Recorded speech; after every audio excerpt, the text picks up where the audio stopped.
Сіздермен басымнан өткен кішігірім оқиғамен бөліскім келеді. Тұрмыс құрғанымызға 3 жылдай болып қалған. Күйеуім полиция қызметкері. Ол кезде Талдықорғанда пәтер жалдап тұратынбыз. Күйеуім үнемі жұмыста. Үй сатып алғанша бала тумаймыз деп келіскенбіз. Жұмыс істеуге күйеуім үйленердің алдында рұқсат бермеген. Өздеріңіз түсінгендей, 2 бөлмелі пәтерде жанып қысылып күнімді өткізетінмін. Бір күні кешке үйде тағы жалғызбын. Көршім Айгүлді шайға шақырғанмын. Зеріккеннен ең болмаса әңгімелесеміз деген ой ғой. Айгүл келгенде жүзі жарқын, күлімсіреп тұрған. Үстіне көктемгі дала гүлдері бейнеленген белбеулі белі тар юбкасы болса кең көйлек киіп алған екен. Сәлемдесіп хал жағдай сұрасқаннан кейін креслоға жайғаса кеттік. Айгүл келердің алдында теледидардың кішігірім эротикалық сахналары бар романтикалық кино көріп отырғанмын. Шай ішіп отырып көре отырамыз деген ниетпен теледидарды сөндірмедім. Кинодағы басты рөлді сомдайтын сары шашты қызды көрген Айгүл, қандай сұлу қыз, мұндай сұлуларды киноға қайдан табады екен деп, осыған ұқсас басқа да пікірлермен айтты. Мен де мүмкіндікті жіберіп алмайын деп, сенің ол қыздан қай жерің кем дегендей ойымды айттым. Әр әйел мақтау сүйер дегендей, Айгүл де менің сөздерімнен соң жымиып, орнынан тұрып, кеудесінен беліне дейін өзін сипағандай, менің қай жерім сұлу деп бетіме қарады. Мұндай балалықты күтпегенмен рақаттанып күліп алдым. Көршілердің барлығы тіптен менің күйеуім де саған қалай қарайтынын байқамағансың ба деп комплименттерді одан ары жалғастыра түстім. Бұл сөздерден соң тәте, кейде еркектер былай тұрсын, қыздардың да маған басқаша қарайтынын байқаймын. Ол қыздардың маған қарағанда не істейтінін деп ашыла бастады. Түсінген боларсыздар, бұл сөздер менің жаныма майдай жақты. Еркектерді ұнатпайтын қыздар да болады. Еркектерді де, әйелдерді де ұнататыны да болады.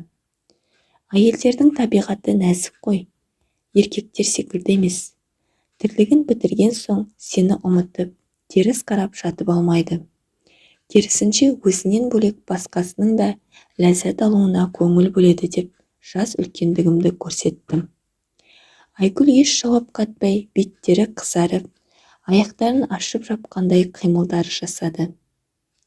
Теледидарда болып жатқан кинода эротикалық сахналары болып жатқан.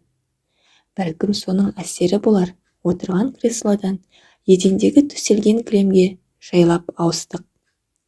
Дәл осы мезетте көйлегінің етегі түріліп, сазандай әппақ сандары ашылып, маған қара дегендей өзіне тартып тұрған. Айгүл де менің оның сандарына қарағанымды байқап, мұндай ыстықта несіне қалың киініп алғансың? Депиляция бармағаныма біраз болып қалған еді, сенен қысылып отырмын. Ол не дегеніңіз, барып жеңіл киім киіп қайтыңыз, қыздармыз ғой, ондайларды түсінеміз ғой. Бұл айтқан пікірі маған ұнады. Барып жеңіл көйлегімді киіп, орныма қайта оралдым.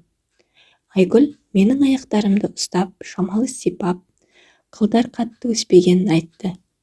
Мен де мүмкіндікті жіберіп алмайын деп, оның да аяқтарына сипай отырып, сен өз аяқтарыңа қарашы, қандай сұлу, тап-таза, жылтыр. Айттым ғой саған, сенің сұлулығыңа еркектер түгілі, әйелдер де тәнті, дедім. Байқауымша, сипалағаным мен айтқан сөздерімнен әсер алғандай. Алақанымды асықпай, сандарына дейін жылжытып, бірақ жоғары жағын онша таза болмапты деп әзілдейін дегенмін. Сол тұста Айгүлден ыңырсығандай дауыс шықты. Тәте, аузыңыздан суыңыз ағып отыр ғой.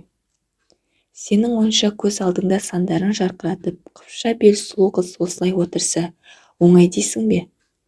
Қолың қалай барып қалғанын байқамай қаласың. Бұл сөздерді айтуда бүкіл денем дірілдеп қозып, жаным төсек қатынасын талап етіп тұрған. Бірақ сіздің көкіректеріңіз менікінен әлдеқайда ірі және қаздиып тұр. Егер қаласаң ұстап көр. Ашуланбайсыз ба? Қайдағы ашу, кәнеки, қалағаныңша ұста. Бірақ көйлектің үстінен емес, бола ма? Онда кел, шешіндіре қой.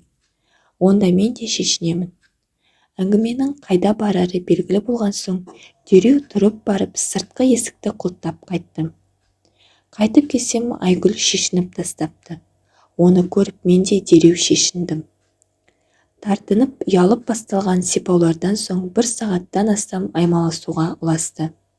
Кейін қайтадан жаны қаласын деген оймен барынша ләззаттандыруға тырыстым. Менің ойымша көздеген мақсатыма жеткендеймін. Ұзын шаштарын бірде солға, бірде оңға желпіп ыңырсып жатыр. Көп ұзамай күнтемесінде кезіп жүрген саусақтарымды бұлшық еттері қысып, сандары дірілдегенін сездім. Енді менің кезегім еді. Бұл жолы мен креслоға жайғасып, аяқтарымды барынша ашып, екі жаққа айырдым. Күнтемесім суланып тұрғанда, Айгүл менің көкіректерімді еме бастады. Күтпеген едім, бірақ маған ұнады. Тіптен басқаша бір сезім еді. Көкірегімді емгенде күйеуім секілді ауыртпай, нәзік, мүлдем басқаша сезім сыйлады. Көкіректеріммен әбден ойнап тойған соң, астыма қарай беттеді. Бір жағынан күнтемесіме саусақтарын тығып аймалап жатса, екінші жағынан ішімді сүйіп жалап жатыр. Неткен тәтті сезімдер еді. Менің бұл әрекеттермен бітіруім ұзақ күттірмеді. Осылайша, алғаш рет көптен күткен Айгүлге қол жеткіздім. Кейде күйеуіме айтқым келеді, бірақ қалай болар екен деп қорқамын. Екінші жағынан Айгүлді қызғанамын. Одан кейін үйде жалғыз қалғанымда Айгүлді жиі-жиі қонаққа шақыратынмын.